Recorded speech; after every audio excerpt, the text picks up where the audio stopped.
The individuals who brought me into this world peered directly past my existence during their opulent soiree and demanded I acknowledge my lack of status. No chair had been set aside for my presence. My identity was absent from the registrar. My sibling's impeccably polished spouse, Cressida, drifted toward me, the cloying stench of her exorbitant violet water fragrance saturating the narrow gap between us. She flashed a grin that failed to animate her gaze and murmured, "Oh, Calliope, we reserve space only for those who contribute significant assets to the collective." My brother offered no shield. He merely gave a dismissive twitch of his shoulders, fiddled with his obsidian cufflinks, and commanded me to cease being a public burden to their image. Consequently, I maintained a frigid neutrality. I remained planted in the very shadow where they had relegated me. I permitted them to act as though I were a total stranger. What they failed to grasp was that my presence wasn't intended for their observation.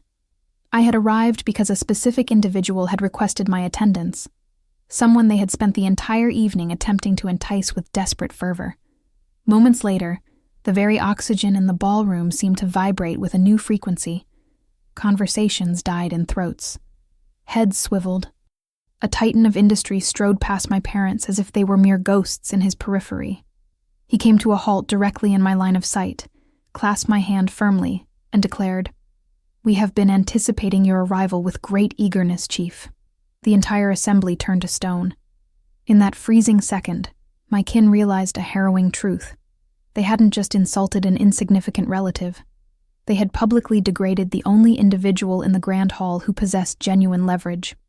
But I am racing toward the conclusion too quickly. Allow me to chart the course of how we reached this precipice. The function was one of those high society charity masquerades where the ultra-wealthy congregate to perform the ritual of self-congratulatory kindness.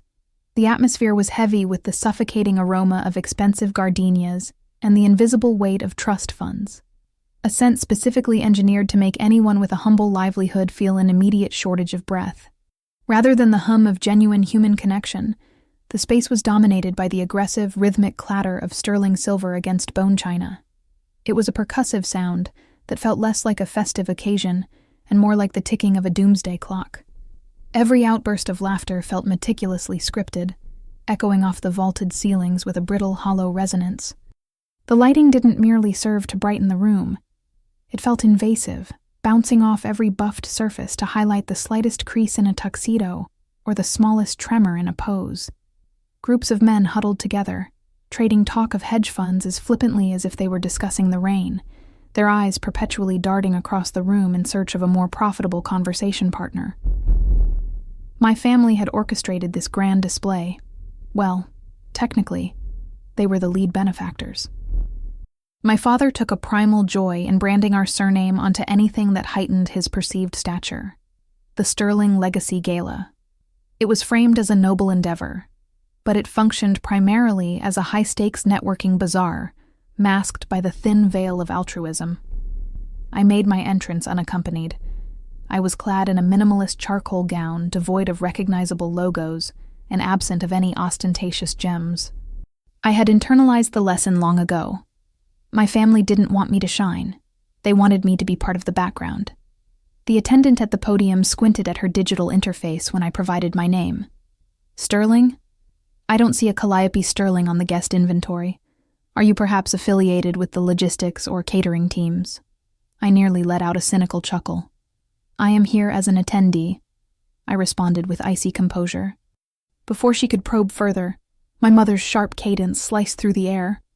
She's not on the inventory because she wasn't invited. My mother stood there in a gown of shimmering midnight blue, surveying me as if I were a blemish on an otherwise perfect tapestry. Something to be scrubbed away and discarded.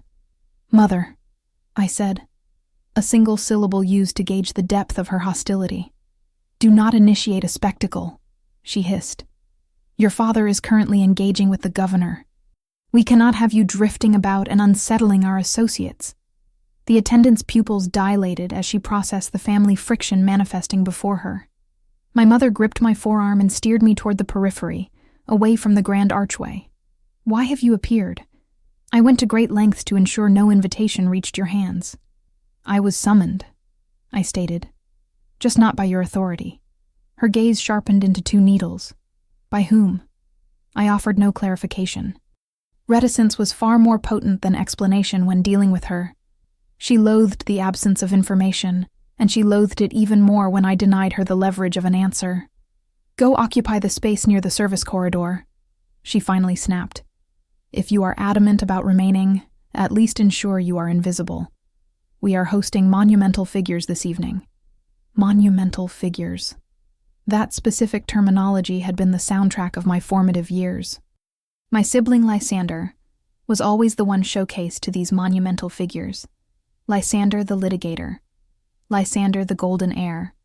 Lysander who had secured Cressida, the ideal socialite with the perfect lineage. I was the outlier. The daughter who diverted from the script. The one who walked away from a prestigious law track. The one who vanished for a period of years and returned an enigma. I was more reserved now, and entirely uninterested in pleading for crumbs of approval. I staked out a position against the far wall, partially obscured by a marble column. From that vantage point, the entire play unfolded before me. I watched my father pressing flesh with high-ranking officials. I watched my mother navigating the sea of gowns as though she held the deed to every soul in attendance. Lysander and Cressida were maintaining their social stronghold near the champagne fountain, absorbing praise with the entitlement of tax collectors. Cressida's eyes met mine at one interval. She offered a smirk, but it was the predatory expression of feline saves for a cornered rodent. She whispered a remark to Lysander, who glanced in my direction with a dismissive shrug. A short while later, the family congregated for a formal portrait. Cressida turned and beckoned me with a wave. For a fleeting second, I wondered if she was extending a branch of peace. "Could you shift further to the left?" she asked as I drew near. "You're cluttering the background of the frame." My mother added a sharp nod.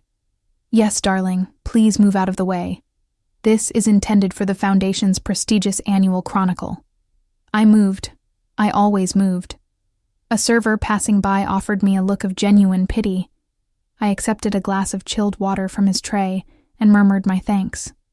My device vibrated within my hand, a message from a contact I knew intimately. "Arriving in 5 minutes. All components are in place. Are you prepared to execute?" I sent back a solitary confirmation. Yes, I had dedicated 36 months to constructing something in the deep silence. 18-hour shifts spent finalizing maneuvers that would have left my family paralyzed with shock had they known. But they never sought the information. They simply concluded I was failing to meet their narrow metrics. The announcer signaled the start of the high-value auction. The crowd began to drift toward the display cases. My mother was attached to the governor's spouse. My father was letting out a booming, forced laugh at an associate's anecdote. And then, it happened.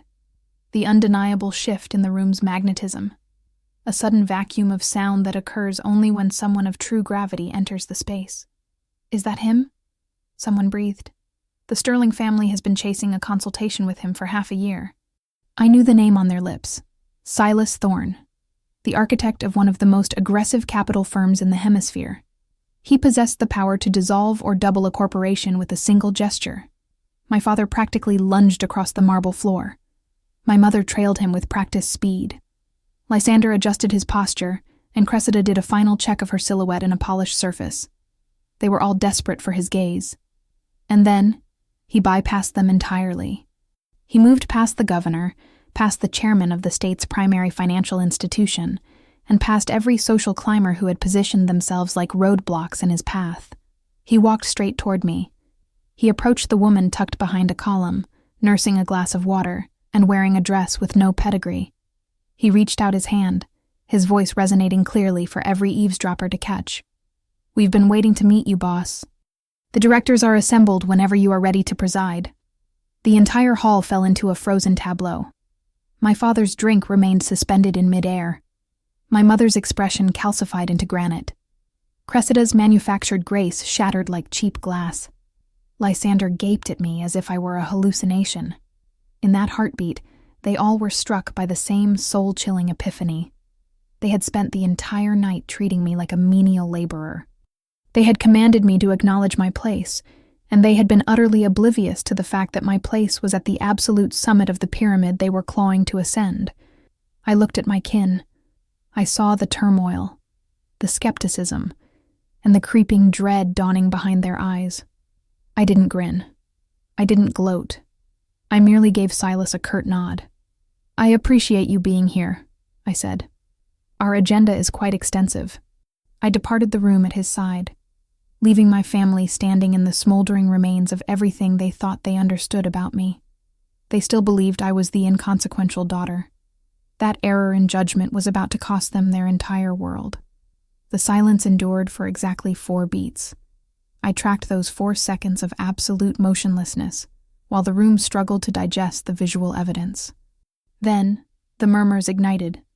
Low at first, like dry grass catching fire, then louder and more frantic. Did he just refer to her as boss? Who is she truly? I was under the impression she was part of the venue staff. I did not look back. I moved in unison with Silas Thorne, one of the most lethal financiers on the coast, keeping my gaze locked on the horizon. Behind me, I could feel my family's stares like a physical burn on the back of my neck. "That was quite the grand reveal, Calliope," Silas whispered. "Your family appears to have witnessed a supernatural event. They've spent a lifetime pretending I'm a shadow," I answered. "Tonight, they are discovering that shadows can be remarkably obstructive." We hadn't traversed more than 10 paces before the rapid, rhythmic click of my mother's stilettos sounded against the stone. "Pardon me." Her voice was bright, far too bright, the tone she utilized when attempting to wrestle a situation back into her grasp. "Mr. Thorne, I don't believe we've had the pleasure of a formal introduction. I am Genevieve Sterling, and my husband and I are the primary architects of tonight's legacy." Silas paused and pivoted. His look was civil but entirely detached, the specific gaze one reserves for a minor annoyance. "Mrs. Sterling," he said. "Yes, I am well aware of your invitations. I believe I received a dozen of them." My mother's facial muscles twitched. She had bombarded his office with meeting requests for months. He had ignored every single one. "We would be profoundly honored if you would grace our table for the main course," she persisted. "I am eager to outline several capital opportunities that might align with your portfolio." "I appreciate the gesture," Silas remarked, "but I'm afraid my evening is already committed. Calliope and I have a strategic session on the books." "Calliope. Not your daughter. Not this girl." He used my name as a peer. My mother's facade finally splintered. "Calliope?"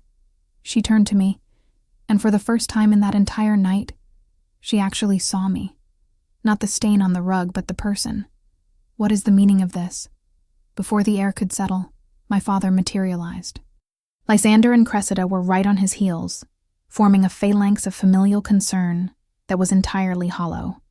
"There seems to be a significant lapse in communication," my father said, his tone measured, though I could see the pulse thumping in his temple. He despised being marginalized in public. He loathed being left out of the loop even more.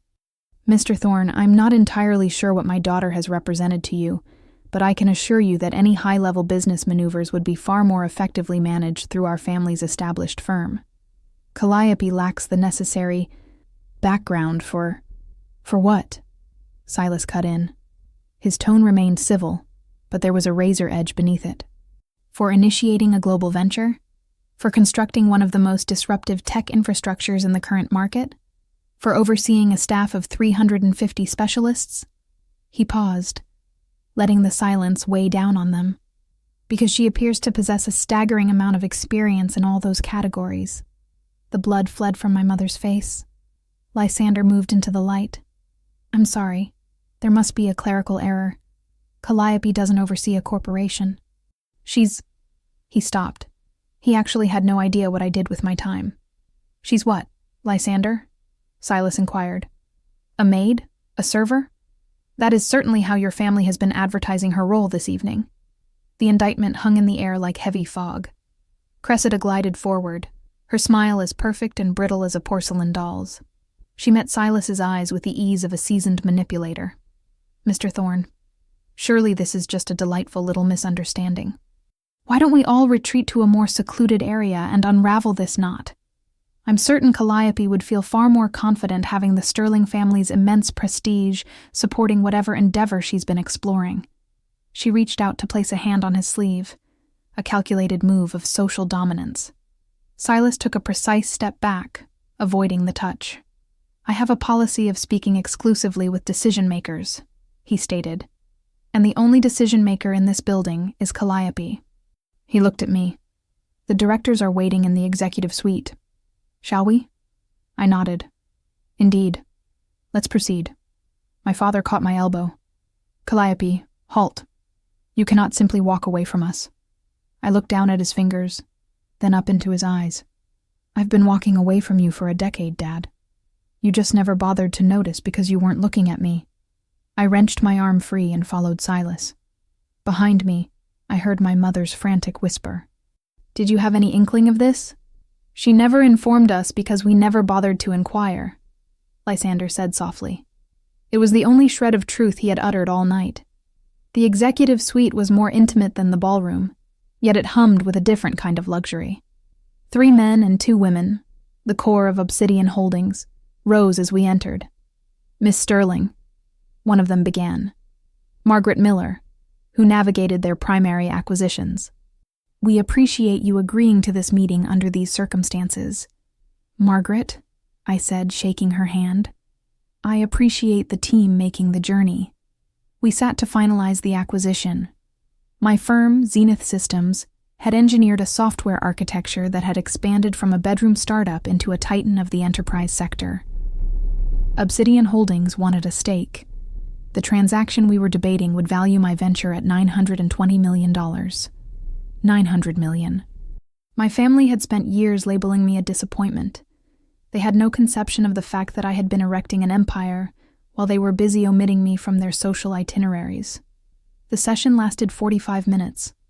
When the final points were hammered out, Silas escorted me back toward the main hall. Your family is still loitering, he alerted me.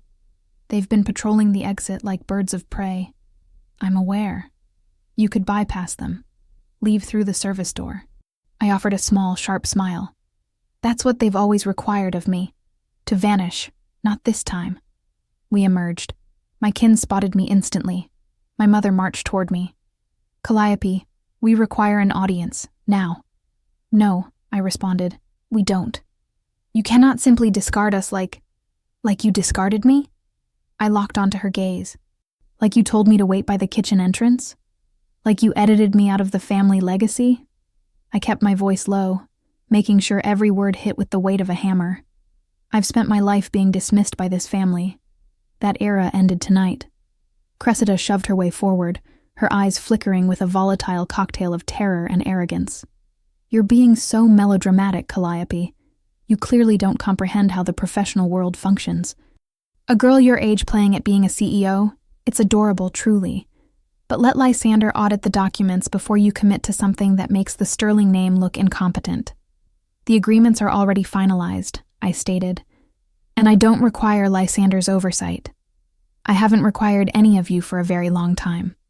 A man from Silas's security detail approached and offered me an envelope. Miss Sterling, the initial term sheets for your final signature. I accepted the package. My father glared at it as if it were a weapon. What is that? What terms? It is no longer your business. For the first time in my existence, I saw trepidation in my father's eyes. Not fury. Fear. He was finally beginning to understand that I was not the person he had constructed in his mind. Calliope, he said, his voice straining for a tone of authority. Whatever is happening here, we should navigate it as a family unit. We can provide guidance. We can mentor you. You want to mentor me? I tilted my head. Where was that mentorship when I was launching my firm and you told me I was throwing my life into the trash? Where was that guidance when I requested a small bridge loan and you said I didn't deserve a cent of family capital? Where was this concern when you stopped including me in holiday dinners? The words sat between us, heavy and cold. My mother's face was flushed. That's a distortion of the truth. We were attempting to foster your motivation. You were attempting to erase me, I said. And you nearly succeeded. I turned to depart. Wait, Lysander said. He took a step toward me, and for a heartbeat, he looked like the brother I remembered from our youth, before the sterling image became his religion. Calliope, I had no idea. Why didn't you tell me? I looked at him for a long beat. Because you never bothered to ask, Lysander.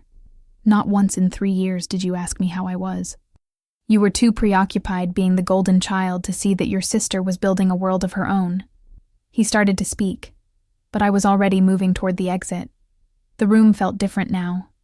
The whispers were no longer about my exclusion. They were whispers of fascination, of sudden reverence. I was no longer the invisible sterling daughter. I was the person they all wanted an audience with. At the door, my phone buzzed. A text from my chief of staff. 3 major financial journals have already reached out for a profile. How shall we respond?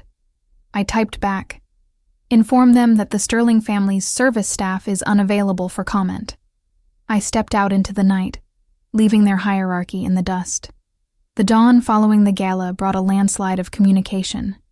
I woke to 55 missed calls, 38 from my mother, 15 from my father, and 7 from Lysander. Cressida, as expected, had maintained a tactical silence. I bypassed them all. I didn't need to hear their desperation to know the extent of the damage. The news had already flooded their social ecosystem. The invisible sterling daughter was the mogul Silas Thorne had been waiting for. The maid was actually the ultimate authority in the room. The first true confrontation occurred at my headquarters later that morning. I was in the middle of a strategic review when my assistant knocked, looking visibly rattled. Miss Sterling, your brother is in the lobby. He insists it is a matter of survival. Inform him I am in a meeting, I said. He can wait. I made him wait for a full hour. It was a petty gesture, perhaps, but it was a mere blink compared to the years I had spent waiting for them to acknowledge my humanity. When I finally stepped into the boardroom, Lysander was pacing like a caged animal. He looked shattered. The shadows under his eyes were a stark departure from his usual manicured appearance. Calliope? He began, his voice thin. You didn't respond to our messages. I've been occupied managing a $900 million acquisition, Lysander.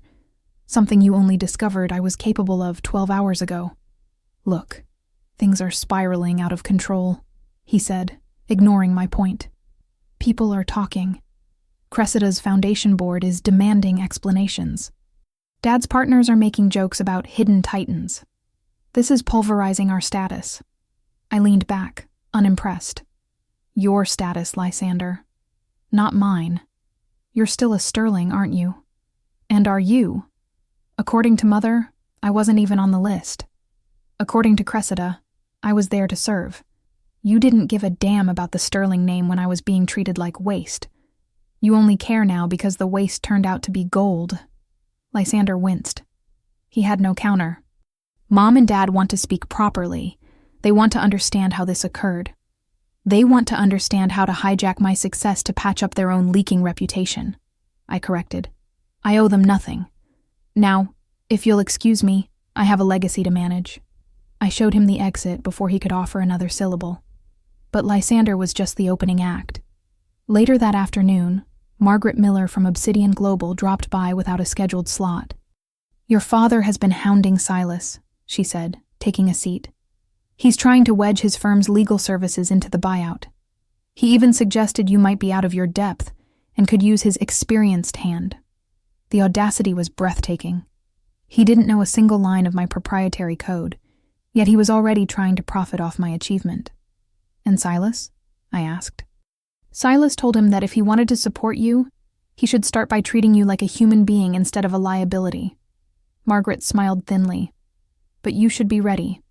The business press has caught the scent of the family friction. The Tribune is already digging for a profile. The world was finally asking the questions my family never bothered to ask. They were finally learning that ignoring someone doesn't make them vanish. It just means you aren't paying attention when they become your superior. Sunday arrived regardless of my wishes. I had not consented to a meal. I had not acknowledged my mother's increasingly frantic texts. But somehow, I found myself idling in the driveway of my childhood estate at 6 p.m, staring at the house where I was raised, feeling like a total outsider. The Sterling estate was a monument to ego, a sprawling Georgian manor on 5 acres of manicured turf. My father had secured it when Lysander was born, declaring it the ideal setting to nurture a family. What he really meant was the ideal stage to perform an image of dominance. I had not set foot inside in 2 years. The door swung open before I could reach it. My mother stood there in a cashmere wrap, her face composed in a mask of warmth that didn't reach her eyes. "Calliope, you've come." She stepped aside. "I was beginning to think you'd abandoned your family entirely." I walked past her into the foyer. Everything was an eerie museum of the past. The same polished marble, the same ornate chandelier, and the same family portraits that featured a version of the family I didn't belong to. "Where is father?" I asked. "In the study. He's very eager to converse." My mother shut the door. "We all are." I followed her through the house. Lysander and Cressida were already in the formal sitting room. They looked up as I entered. "Calliope," Lysander said, standing.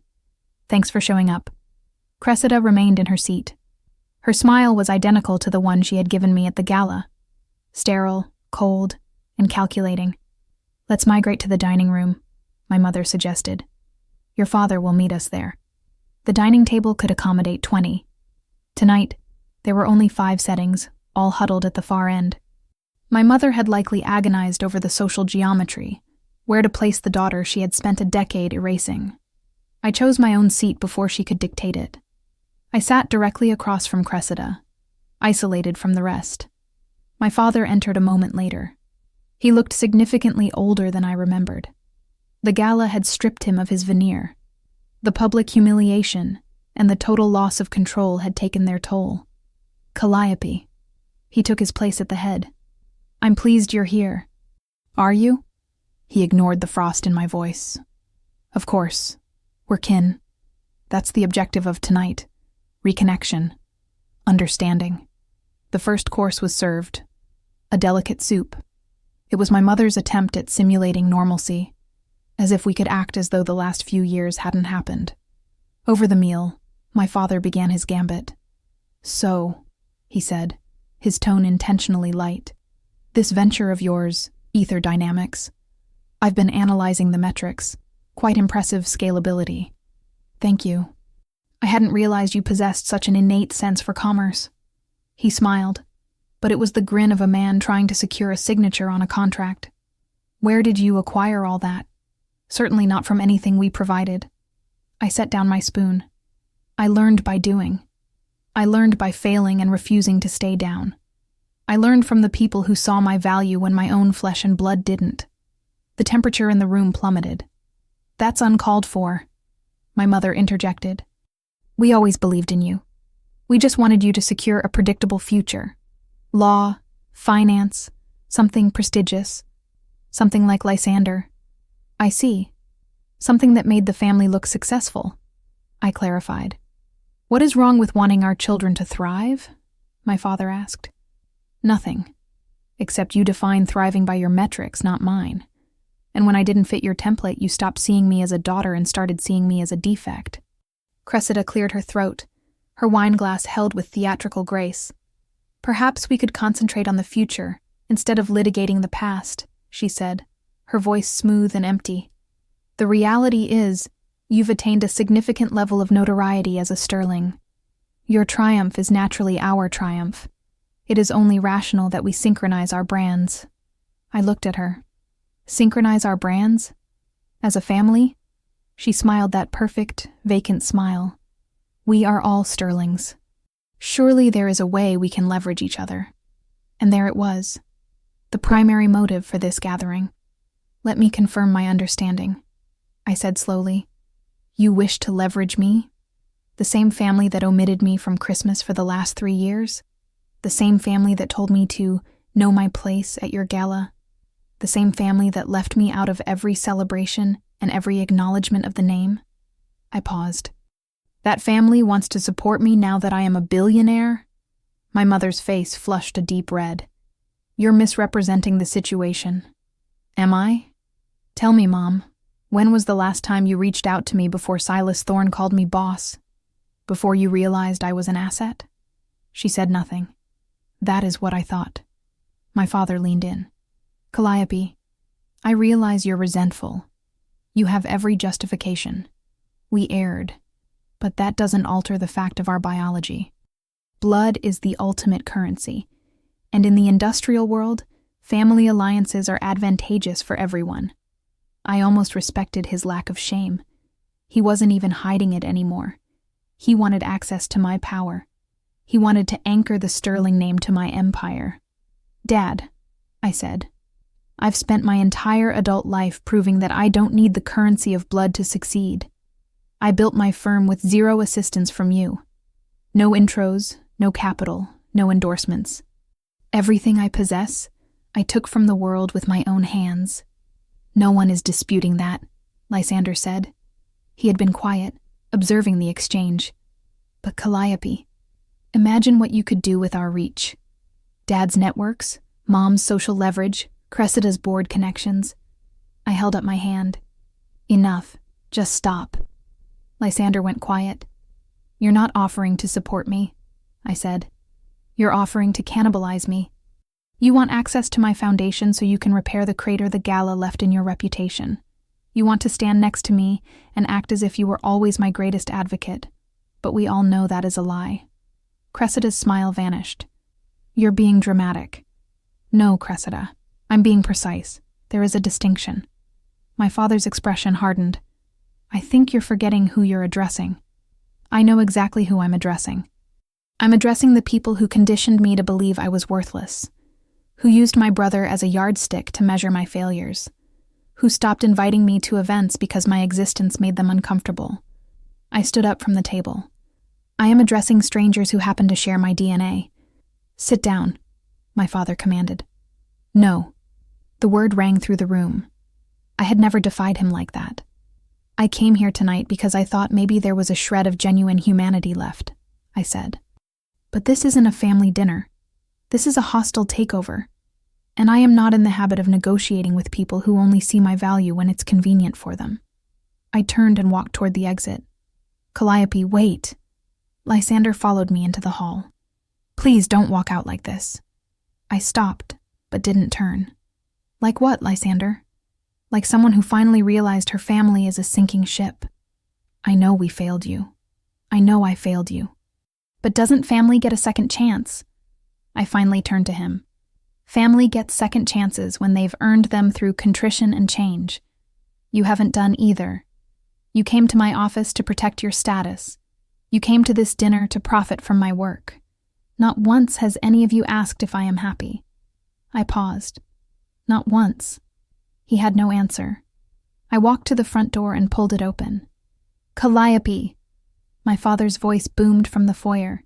He had followed us. If you walk out that door, don't expect us to come crawling back. I looked at him over my shoulder. I never expected you to, Dad. That's the entire point.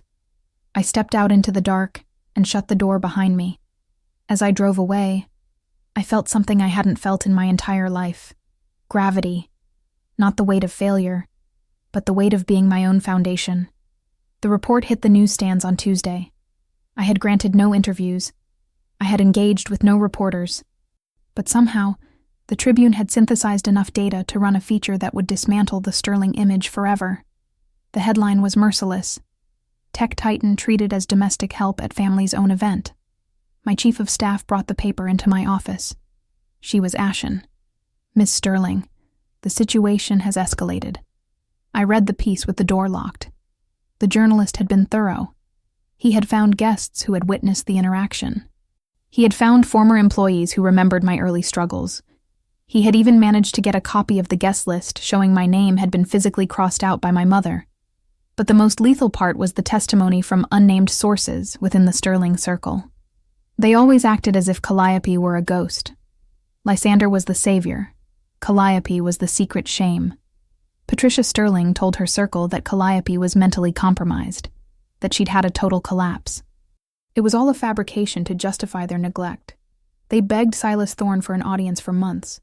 When he walked past them to greet Calliope, Patricia actually required medical attention. My phone began to scream. It was my mother. I answered. What have you unleashed? Her voice was a high-pitched, frantic mess. Did you feed those lies to that man? I didn't say a word, Mother. You degraded me in front of 200 of your most influential peers. What did you anticipate would happen? She was silent for a beat. You're savoring this, aren't you? Watching us burn. No, but I am not going to apologize for surviving your attempt to erase me. I ended the call. The collapse was total. By midday, my father's partners were deserting him. Lysander's firm issued a statement that was essentially a public divorce from the Sterling name. Cressida was asked to resign from 3 major boards by sunset. And my own lines were flooded. Partnership offers, speaking requests, interview invitations. The world loved the story of the underestimated daughter who outperformed her own oppressors. But I wasn't interested in a victory lap. I issued one statement. Ether Dynamics is committed to our mission. I have no comment on the internal matters of the Sterling family. I wish them well. It was the ultimate insult, to be so successful that I didn't even need to be angry. That evening, a visitor appeared at my residence. The concierge informed me that a Cressida Sterling was in the lobby. Frantic. I let her up. She looked like a different person. Her hair was a mess, her makeup was ruined, and she was visibly trembling. She burst in, her eyes wide with a mix of rage and terror.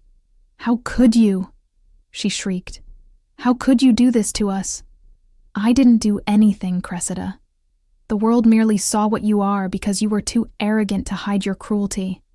Don't play the saint. You orchestrated this. You wanted to destroy our legacy." I walked to the window. If I wanted to destroy you, I would have done it years ago. I had the power. I had the reasons. I turned to her, but I didn't. Because unlike you, I don't need to crush others to feel tall. "Your mother is in the hospital," she whispered. She collapsed. The stress is killing her. For a second, the old guilt flickered. Then I remembered the years of silence. The holidays where I was a non-person.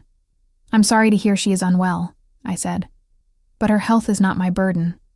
Neither is your reputation. How can you be so frigid?" "I'm not frigid, Cressida. I am finished." I set down my glass. "I spent my life trying to earn a place at your table. And when you finally saw me, you didn't feel love. You felt threatened. You felt I was stealing something that belonged to you." Cressida opened her mouth to snap back, then stopped. Her eyes scanned my apartment. The art, the view, the sheer undeniable proof of my independence. Her mask finally fell, revealing the transactional engine beneath. "What is your price?" she asked softly. "Everyone has one. Tell me what it will take to make this stop. A seat on a board? A penthouse? Give me the figure so we can bury this." "Nothing. I want nothing from you.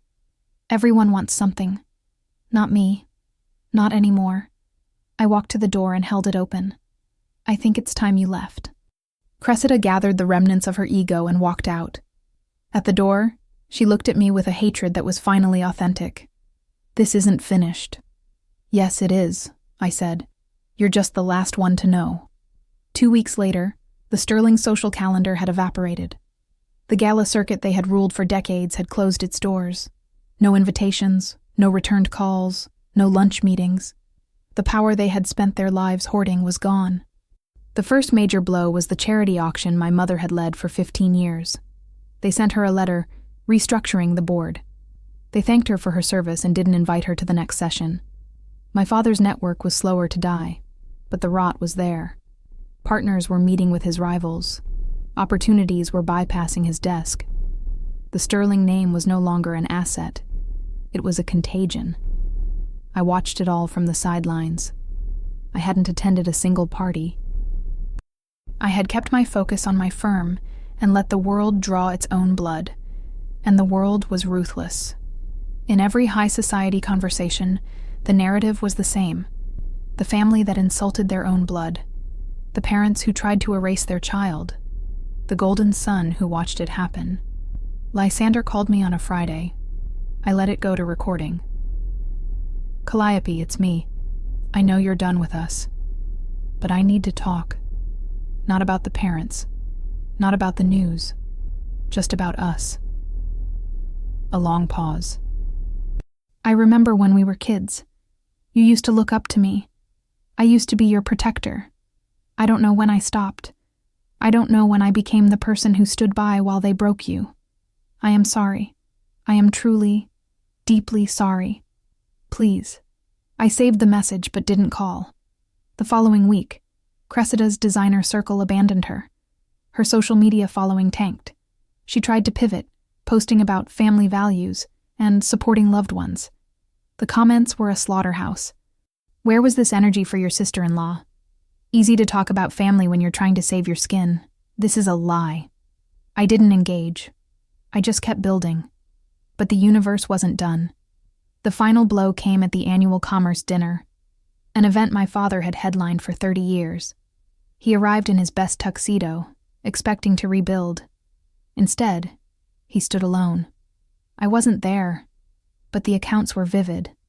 My father approached his usual circle, and the conversation simply stopped. He tried to join a discussion, and they politely excused themselves. He spent the night nursing a single drink while the room flowed around him like water around a stone. He left early. It was the first time in history he had left before the final toast. When he arrived home, my mother had her own news. Her oldest friend, a woman she'd known since university, had called to cancel on her birthday. Scheduling conflicts. Everything was a conflict now. My phone rang that night. It was Lysander again. This time, I answered. "Calliope." His voice was raw. "I don't know what to do. The family is in ruins, and I feel as if it is my fault. It's everyone's fault, Lysander, and no one's. How can you say that? It's the result of years of choices. Choosing image over truth, choosing one child over another, choosing to punish what you couldn't control. I didn't choose those things, didn't you? Every time you took their praise while I was being shamed.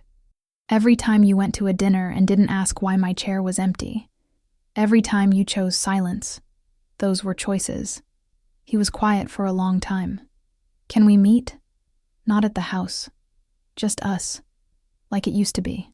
I don't know if we can go back, Lysander. Then can we start something new? I thought about it. Maybe. But not yet. I need time. I'll wait, he said.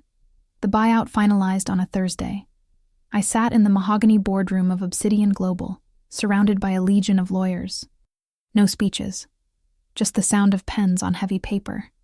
We were closing the final round, officially valuing Ether Dynamics at $950 million. But more than the money, it was the control. I held the majority stake. I was the final word. Silas Thorne pushed the paper toward me. The board is unanimous, Calliope. The capital is cleared. You are the sole authority. I didn't smile. I just looked at my lead lawyer, who gave a sharp nod. I am comfortable with these terms, I said. My voice was steady, the voice of someone who didn't need to explain her existence. Congratulations, Miss Sterling, one of the directors said. We look forward to seeing how you dominate the international market. Thank you, I said. The news hit the wires in minutes. By the time I got to my car, the journal had the headline, Ether Dynamics hits unicorn status. My phone was a non-stop vibration of praise from people who had ignored my emails for years. My family was silent. I felt it like a cold breeze, but I moved on. That night, I had a small dinner for my team, the people who were with me when we were living on coffee and hope. My COO raised a glass. To Calliope, who kept her power when they told her she had none, who built a kingdom while they looked the other way. The room toasted. I felt a flash of real warmth. We built this, I said. The next day, the formal letter arrived on heavy cream paper. Dear Calliope, we write to congratulate you on your commercial triumph. Your success reflects well on the Sterling name. We propose a meeting to discuss strategic partnerships. We believe a united front would be beneficial. I read it once, noted the lack of an apology, and saw the strategy. It wasn't from parents. It was a reputation heist. They wanted to borrow my credibility to fix their sinking brand. I called my assistant. Draft a reply, 3 sentences. Thank you for the letter. I have no interest in any ventures or partnerships with the Sterling firms. I wish you well. No warm regards. Just my name, Calliope. The truth was official. I wasn't a daughter who didn't fit. I was a founder with a $900 million empire. And for the first time, the hole where my family should have been didn't feel like a wound. It just felt like space I had outgrown. The Sterling family finally broke on a Sunday. I heard about it from Lysander. It started at brunch. My parents had called a meeting to discuss strategy, how to fix the image, how to get back into the social circles. But somewhere between the coffee and the toast, Cressida finally snapped. After years of performing, the woman who had held it all together through sheer ego finally came undone. "This is your fault," she screamed at my mother. "You and your obsession with status. You treated Calliope like a servant, and now we are all pariahs." My mother screamed back. Words were said that could never be taken back. In a final act of rage, Cressida took off her engagement ring and hurled it across the room. It hit the wall with a metallic crack, and she announced she wanted a divorce. Lysander sat there, watching his life dissolve. My father tried to bark orders, but no one listened. His voice was hollow. By the end of the day, Cressida was gone. My mother was locked in her room. My father was drinking in the dark, and Lysander was alone at a table of cold food. He called me that night. "She's leaving me. Everything I built, the image, the family, it's gone. I spent my life playing a role nobody asked me to play. You can build something real now," I told him. "How? I don't even know who I am." "That's the work, Lysander. Finding out who you are when the stage is empty." We talked for hours. For the first time, he was my brother, not the heir, just a man who was lost and scared. "I am sorry," he said, "for not standing up, for not seeing, for letting them erase you. I know. Do you forgive me? I'm working on it. It's a process." 3 months later, my mother made one last try. She showed up at my office, dressed for a battle she already lost. She had a gift bag from a high-end jeweler. "Calliope, we need to talk. Mother to daughter. I'm listening. I know we weren't perfect, but we only wanted what was best. We pushed you because we saw your potential. That is a lie. You didn't see my potential. You saw a girl who didn't fit your brand. You favored Lysander because he was easy to showcase." I kept my voice dead calm. "I was difficult because I wanted truth, and you treated it like a betrayal." My mother's eyes went cold. "I didn't come for a lecture. I came to give you this." She pulled out a diamond necklace. "And to invite you to Christmas. Your father and I want you there." I looked at the diamonds. "Mom, 5 years ago I would have given my soul for that invitation. I would have given anything just to belong. But you never asked. You only want me now because I am a CEO you can brag about. You need me to fix your reputation. That's... Yes, it is. I don't want your gems. I don't need your approval. I've built a life without either." She went pale. "You're punishing us." "No. I'm setting a boundary. I'm not going to Christmas. I'm not going to play pretend. I'm just acknowledging what was already gone." I opened the door. "My assistant will show you out." She stood, her dignity barely holding. "You'll regret this. When you're old and alone, you'll regret pushing us away. Maybe. But I'd rather be alone by choice than tolerated by obligation." She left. She was wrong about one thing. I wasn't alone. I had people who chose me. Family isn't just blood. It's who shows up. A year passed. The Sterling social death was complete. They had the money, but they had lost the status. Lysander, to his credit, used the wreck to rebuild. He left his father's firm. He took a job at a nonprofit. The pay was nothing, but he looked happier than I'd ever seen him. We meet for coffee. It was hard at first, but it's getting better. "I'm in therapy," he told me, "working through the approval seeking. Turns out I never asked what I actually wanted. It's never too late. Our parents didn't change. I get letters, formal and cold. I don't answer. On the anniversary of the gala, Silas called.